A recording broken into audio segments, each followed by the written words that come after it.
जी हाँ, नमस्कार दोस्तों। आज का जो टॉपिक है वो ये है कि परमात्मा का जन्म, या यूँ कह लो कि इस पूरी सृष्टि का जन्म। ये सृष्टि कब बनी और कैसे बनी, ये तो पूरी साइंस, वैज्ञानिक सब लोग इसकी रिसर्च में लगे हुए हैं और पूरी तरह से इसको खोजबीन करने की कोशिश कर रहे हैं कि कहीं से भी हमें वो पता चल जाए कि ये सृष्टि जो है किसने रची और परमात्मा जो है कहाँ से आया। अध्यात्म ने इसके ऊपर बहुत ज़्यादा रिसर्च करी है, स्पेशली हमारे सनातन धर्म के जो शास्त्र हैं इसके बारे में अलग अलग शास्त्रों की बात करते हैं। सबसे पहले मैं बाइबल की बात करूंगा, जो कि हमारे सनातन धर्म की एक शाखा धर्म है, जो कि यहीं से निकला, पता नहीं कहाँ से वो बना। सबसे पहला तो एक सनातन धर्म ही था, पर बाइबल ने भी अगर अपना एक अलग अस्तित्व बनाया तो उसके बारे में भी उन्होंने पहली जो लाइन बाइबल में लिखी, उन्होंने लिखा कि in the beginning was the word. यानी कि जो हमारे धर्म में, शास्त्रों में, हमारे शास्त्र ये कहते हैं कि संसार जो है वो शब्द से बना है। शब्द यानी ध्वनि। और हमारा जो वेद हैं, हमारे जितने पुराण हैं, विष्णु पुराण हो गया, शिव महापुराण हो गया, इन सब के जब हम अच्छे से बारीकी से अध्ययन करते हैं तो हम एक ही चीज़ निकालते हैं कि जो संसार है वो शब्द से बना है। अब हमारे श्री गुरु ग्रंथ साहिब जी, जो कि हमारे हिंदू धर्म का एक सबसे बड़ा ग्रंथ है, जो कि स्वयं एक गुरु ने अपने हाथ से लिखा, और उन्होंने जो उसमें जो भी ज्ञान था, जो भी अध्यात्म था, उन्होंने क्या दिया कि सब सिखन को हुक्म है गुरु मान्यो ग्रंथ। यानी कि वो कहते थे कि किसी भी देहधारी को गुरु नहीं बनाना, क्योंकि देह में अगर कोई गुरु बनता है तो रास्ता तो वो वही बताता है, पर जो है उसके ऊपर किसी तरीके का कोई तुम आरोप लगा सकते हो। कोई गुरुद्वारे में किसी ने कोई छेड़छाड़ का आरोप लगा दिया या कुछ कर दिया तो उससे गुरु की मर्यादा को जो है नुकसान पहुंचता था।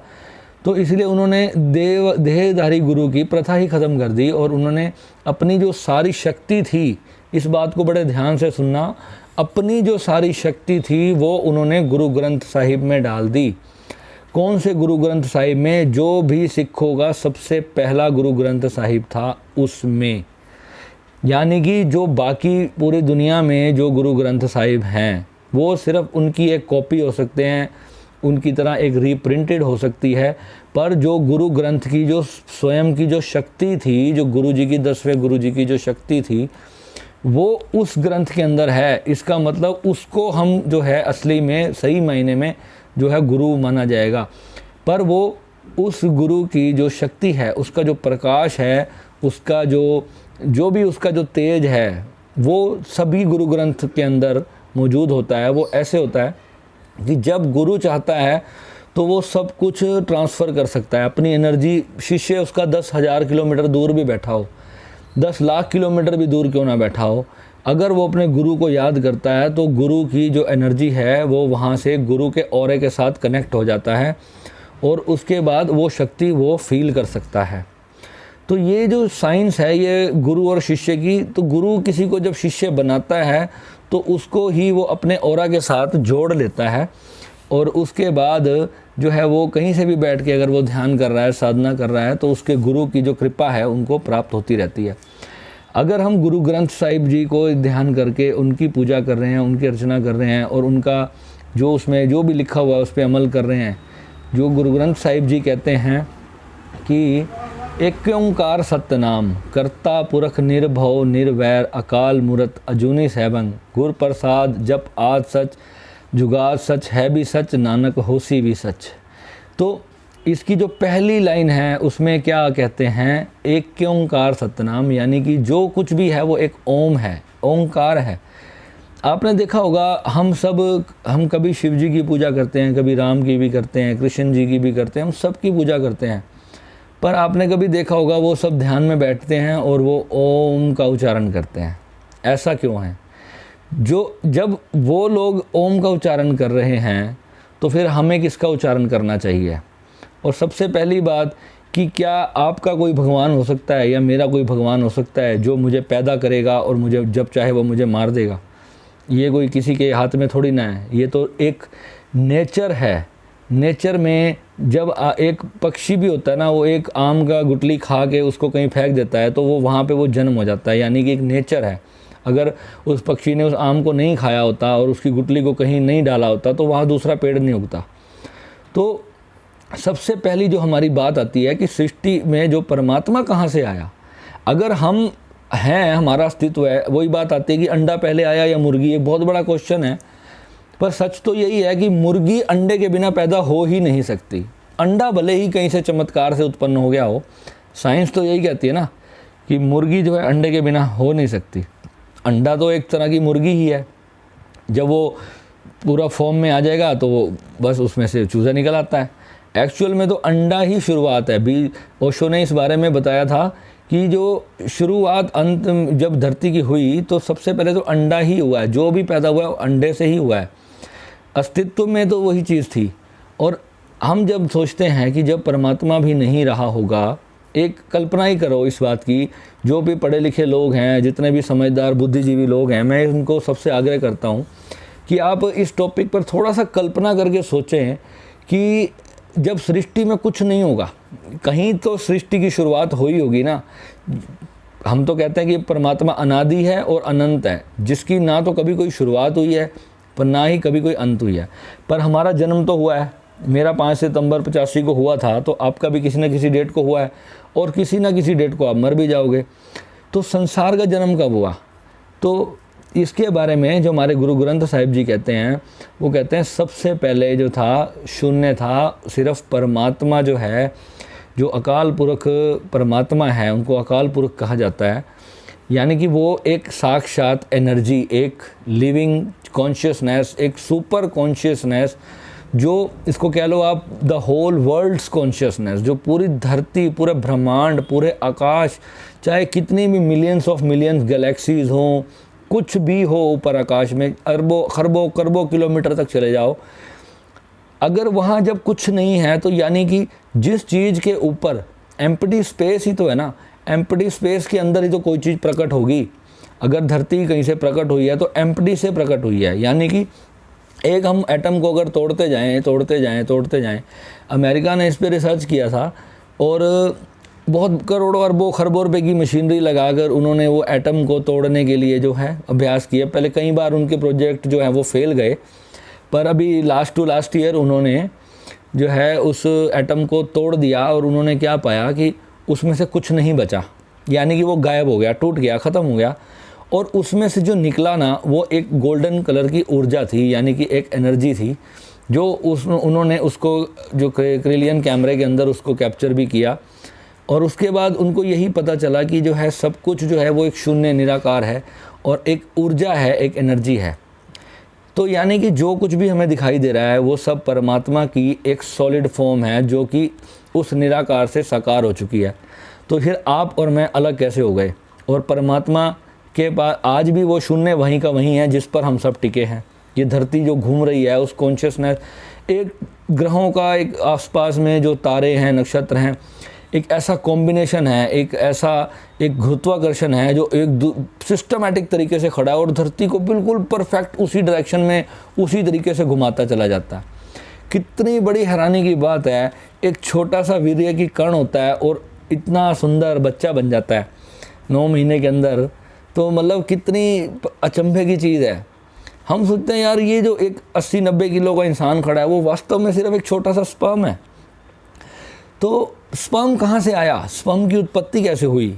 तो हमारे जो विष्णु पुराण के अंदर इसको बताया गया है, जब सबसे पहले जब परमात्मा अपने निराकार फॉर्म में था तो उसने जो है कई अरबों वर्ष बीत गए, उसको मतलब बियॉन्ड टाइम कहते हैं परमात्मा को, तो कि उसका कोई ये समय भी नहीं है कि जिसको हम ये कह दें कि हाँ भाई इतने साल हो गए। साल तो हमने बनाया ना, धरती सूरज का एक चक्कर काटेगी तो 1 साल हो गया, पर परमात्मा का क्या साल? उसके लिए तो अरबों खरबों धरतियाँ उसके अंदर लिए तो क्या दिन होगा और क्या रात होगी।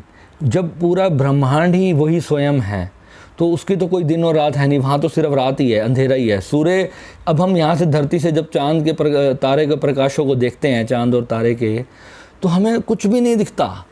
अगर हम उस तारे के पास जाएं तो विज्ञान कहता है कि एक एक तारा सूरज से 1000 गुना बड़ा भी तारा है। और सब जानते हैं कि धरती से 100 गुना बड़ा तो सूर्य ही है।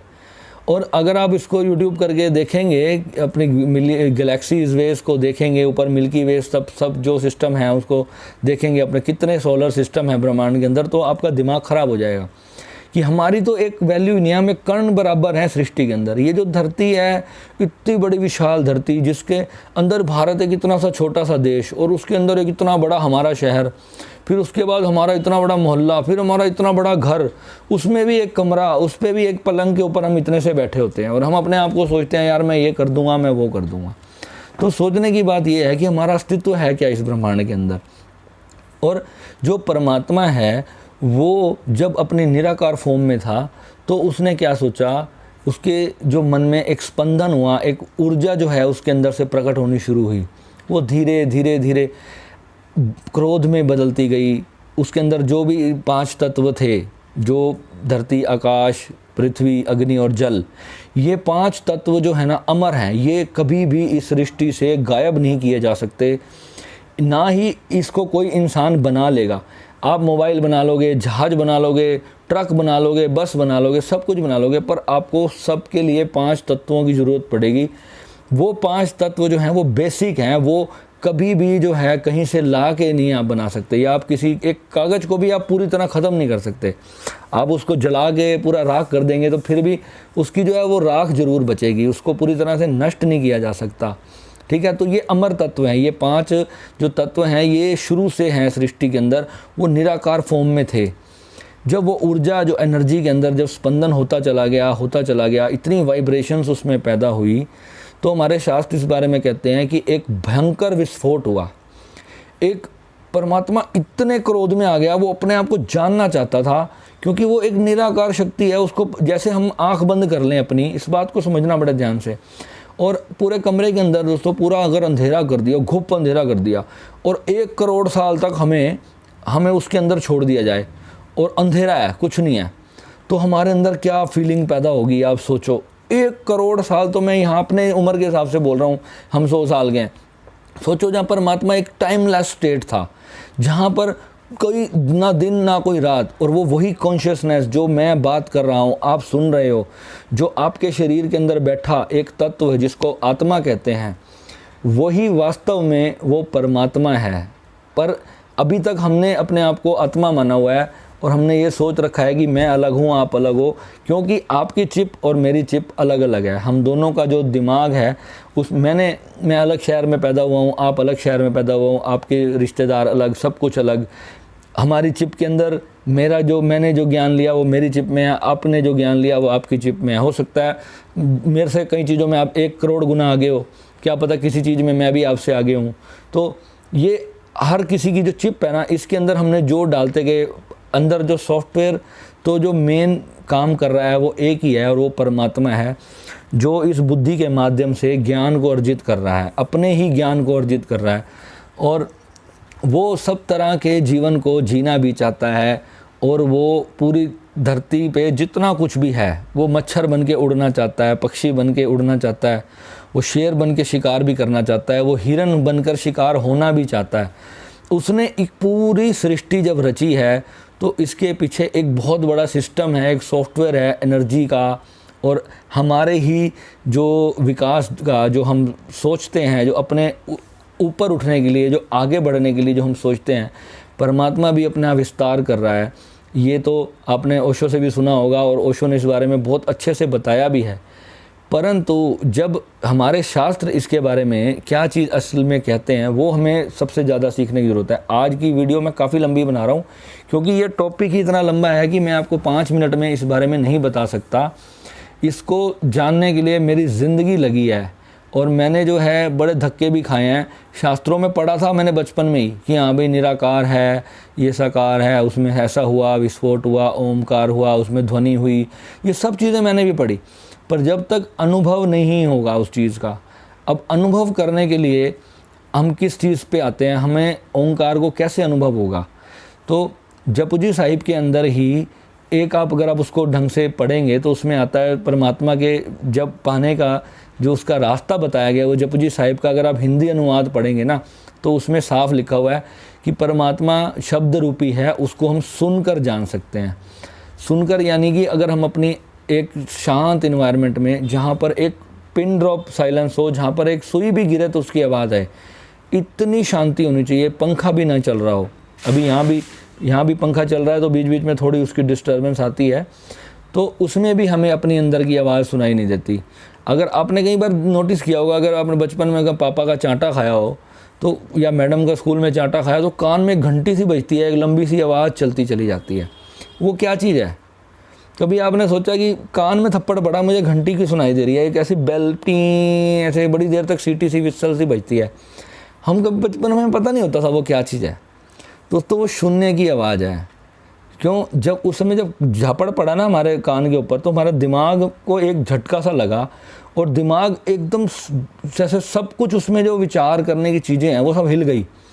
तो वो एकदम ना एक वाइब्रेशन सी पूरे दिमाग में दौड़ती है और एकदम सब शांत हो जाता है। और जैसे ही शांत हो जाता है ना, तो हमें कुछ समझ नहीं आता, हम एक तरह का जागृत ध्यान लग जाता है उस समय, और हमें वो पता नहीं होता कि वो हम परमात्मा की आवाज़ को ही सुन रहे हैं। तो वो जो है ना, जब आप बिल्कुल अपना रूम बंद करके बैठोगे शांति से सुबह के समय 4 बजे, और उसको अनहत नाद बोलते हैं, आप उसको बैठ के जब दोनों कान बंद करके सुनो स्टार्टिंग में, फिर धीरे धीरे एक ऐसा वक्त आ जाएगा जब आप सिर्फ ऐसे हल्का सा ध्यान अपने अंदर ऐसे लाओगे ना, और वो एकदम आपको सुनाई देना स्टार्ट हो जाएगा। उसकी साउंड इतनी तेज़ हो जाएगी, धीरे धीरे इतनी तेज़ साउंड हो जाएगी, और वो जब आप सुनोगे तो आपके शरीर के अंदर इतनी प्यारी प्यारी तरंगें दौड़ेंगी, एक ऊर्जा आएगी, एनर्जी आएगी, बहुत ही मज़ा आएगा आपको वो सुनने का। वो स्वयं आप ही हो, क्योंकि वो हमारा वही सोर्स है जिससे हमारा जन्म हुआ है, जिससे हमारे उस स्पर्म के अंदर चलने फिरने की और ग्रो करने की एनर्जी आई थी। वही एनर्जी ही आत्मा है। वही आत्मा जब शरीर छोड़ देती है तो जो है वो चली जाती है अपने वापस उसी स्वरूप के अंदर। पर जो परमात्मा है, परमात्मा हमेशा स्थिर है, वो वहीं का वहीं अपनी जगह पे ही खड़ा है, उसको कोई मतलब नहीं है। आत्मा बुलबुले की तरह बन रही है, टूट रही है, बन रही है, टूट रही है। कोई जो बहुत अहंकारी आत्मा होएगी, हाँ भाई यार पिछले जन्म में कोई बहुत बुरा हो गया था, अब बदला लेना है, तो वो मरते समय भी वो परमात्मा के अंदर मर्ज नहीं हो पाएगी, जिसको हम मोक्ष कहते हैं। अगर एक बुलबुला सोचो पानी में बुलबुला बना और वो कभी फूटे ही नहीं, तो उसका क्या होगा? वो तो नदी में जैसे वो जहरीली झाग होती है ना, उसकी तरह पड़ा रहेगा, वो लाखों सालों तक पड़ा रहेगा। तो उससे क्या होगा? बुलबुला का मतलब ही है कि वो फूट जाए और अपने स्वरूप में वापस लीन हो जाए, तभी तो वो समुद्र कहलाएगा, नहीं तो फिर वो बुलबुला ही बना रहेगा। तो ऐसे ही हमारी ये सारी आत्माएं, चाहे गधा, घोड़ा है, कुत्ता, बिल्ली, कुछ भी है, ये सभी का सभी उस निराकार के बुलबुले हैं। और ये पेड़ पौधे जो कुछ भी हम देख रहे हैं, ये सब उस विस्फोट से पैदा हुआ सब कुछ। वो जो तत्व जब अस्तित्व में आए, उसके बाद विस्तार होता चला गया, और इस तरह से ये पूरा ब्रह्मांड बना है। ये मेरी कोई अपनी फिलॉसफी नहीं है, ये पूरी की पूरी शास्त्रों के अनुसार है। अगर आप अपने सनातन धर्म के सारे शास्त्रों को आप पढ़ेंगे तो आपका जो घोल निकलेगा वो यही निकलेगा कि सब कुछ उस परम ओमकार से पैदा हुआ है और ओमकार में ही वापस लीन हो जाएगा। पर ओमकार और आप कभी भी अलग नहीं हो। सिर्फ भेद तब तक है जब तक आपको पता नहीं है। जिस दिन आपको उसका रहस्य पता चल जाएगा, आपकी आधी टेंशनें वैसे ही ख़त्म हो जाएंगी। बिकॉज़ आपको ये पता चल जाएगा कि जब मेरे साथ में कुछ जाना ही नहीं और यहीं का यहीं मेरे पास सब कुछ है और सदा ही रहने वाला है, मेरे मरने के बाद भी मैं हूँगा, मैं मरूँगा ही नहीं, मेरा शरीर मर जाएगा पर मैं फिर भी ज़िंदा रहूँगा।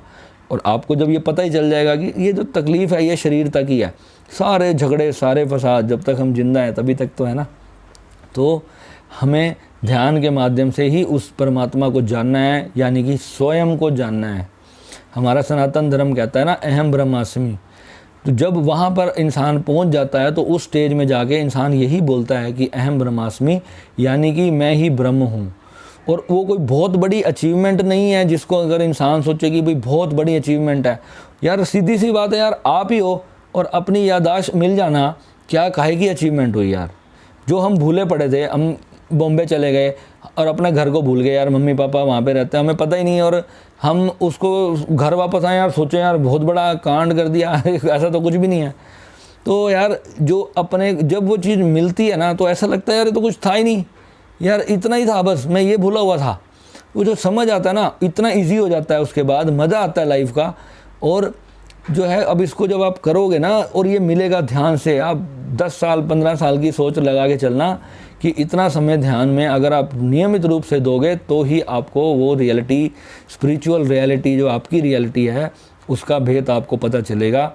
और उसके बाद भी उसमें जाना गुरु की कृपा के बिना संभव नहीं होता। जब तक आपके गुरु का साथ और गुरु का आशीर्वाद आपके साथ नहीं है, जो सोचते हैं ना कि मुझे क्या ज़रूरत है गुरु की, तो बेटा सारी उम्र लगे रहोगे ना तब भी कुछ प्राप्ति नहीं होगी। गुरु भले ही 1000 नकली होंगे पर एक असली गुरु जरूर होता है। और मेरे को सौभाग्य से तो 2 महान गुरु मिले हैं और अभी एक और मुझे तीसरे गुरु मिले हैं। मेरा बड़ा सौभाग्य है। अगर आपको भी उन गुरुओं से मिलना है, मैं अपने गुरुजी का नाम ओपनली अभी मैं नहीं बोल लूँगा यहाँ पर, बिकॉज़ मेरे को अभी आज्ञा नहीं है कि मैं कुछ भी बोलूं, पर आपको जल्दी उसके बारे में भी मैं बताऊंगा। मैंने अपने आश्रम में मेल भेजा हुआ है और मैंने उसके ऊपर भी जो है अपने गुरुजी के बारे में भी बहुत कुछ बताना है कि मेरे गुरुजी देते क्या हैं एक्चुअल में। क्योंकि जब तक गुरु की शक्ति आपके साथ नहीं है ना, आप ध्यान का डी भी नहीं जान सकते। जो हम अब ये जो कुंडलनी मेडिटेशन और डायनामिक ये सब चीज़ें कर रहे हैं ना, ये ठीक है, ये हम अपने शरीर की हेल्थ के लिए कर रहे हैं और इसके लिए बहुत अच्छा है। पर ध्यान एक्चुअल में क्या चीज़ है ये तभी पता चलता है जब जीवन में सच में कोई एनलाइटेंड मास्टर आपको मिलता है। क्योंकि उसकी जो ऊर्जा होती है ना वो एक बिजली की करंट की तरह होती है, वो 25,000 वोल्ट का करंट होती है। जब वो मिलती है इंसान को तब उसको पता चलता है कि गुरु क्या था और गुरु है क्या और गुरु की ज़रूरत क्यों है। कहते हैं ना गुरु बिना गत नहीं, तो इसका मतलब ही यही है कि गुरु के बिना गति है ही नहीं।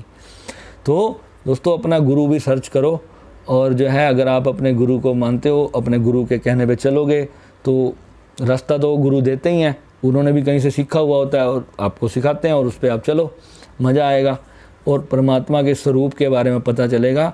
और ये जो सृष्टि है ये जैसे भी पैदा हुई है इसके बारे में आप स्वयं जान जाओगे कि ये सृष्टि भी आप ही हो और सब कुछ आपके अंदर है, आपसे बाहर कुछ है ही नहीं। अभी आपको लगता है कि आप इस संसार में हो, जब आप उस लेवल पे जाकर आप वहाँ से देखोगे तो आपको लगेगा हम सब एक हैं और हमें एक दूसरे को एक करने की कितनी ज़्यादा ज़रूरत भी है। और यही रीज़न होता है कि जब भी किसी को इस तरह का कुछ भी पता लगता है या उसको कोई एनलाइटनमेंट की झलक आती है तो वो अपने दूसरे मित्रों भाइयों जो भी उसके आसपास जो भी दोस्त हैं चाहे उसका समाज है वो सबको ही उस बारे में जागृत करने की कोशिश करता है दोस्तों। तो ये बहुत बड़ा रीज़न है। ठीक है, तो अभी हम जो है अपना मेडिटेशंस जो है रेगुलर करेंगे और अपना यूट्यूब पे भी आप सर्च कर सकते हैं, बहुत सारी मेडिटेशंस हैं, आप ट्राई करें। विपश्यना मेडिटेशन आप ज़रूर करें, विपश्यना आपका बेस बन सकती है। और आनापानसति योग ये दोनों एक ही तरह की मेडिटेशंस हैं, थोड़ा थोड़ा चेंजेस हैं माइनर से, पर इसके अंदर जो आपको साक्षी भाव का और अपना आत्म साक्षात्कार होगा दुनिया की शायद कोई और मेडिटेशन वो नहीं आपको दे सकेगी। और एक मैंने अभी परसों जो ब्रीदिंग टेक्निक डाली है विम होफ की, ये बहुत अच्छी टेक्निक है। अगर आप इसको भी आप डेली प्रैक्टिस करोगे तो आपको 2-3 महीने के अंदर ही मतलब जो है वो ऊर्जा फील होने लग जाएगी। आपको पता चलेगा कि वाकई में ही आप एक कॉन्शियसनेस है, आप बॉडी नहीं है। और फिर आपका जो है ना ये सारा झगड़ा तमाशबीनी, ये जो एक ज़िंदगी की टेंशनें जो बिना मतलब की हमने अपने ऊपर लाद रखी हैं वो सारी की सारी ख़त्म हो जाएंगी। क्योंकि हमें पता चल जाएगा था ना कुछ नहीं जाना यार, छोड़ जो है बस ठीक है, जो हो रहा है भगवान की दया से होने दो और अपना चलने दो, मज़ा आएगा भाई, करे जाओ। ठीक है दोस्तों, तो मिलते हैं किसी और टॉपिक के साथ 2-3 दिन बाद। ये आज जो भी मैंने आपको बताया ये जानकारी आप ज़रूर आगे शेयर कीजिएगा और लाइक कमेंट और सब्सक्राइब के बटन को टिंग ज़रूर दबा दीजिएगा। जय श्री राधे।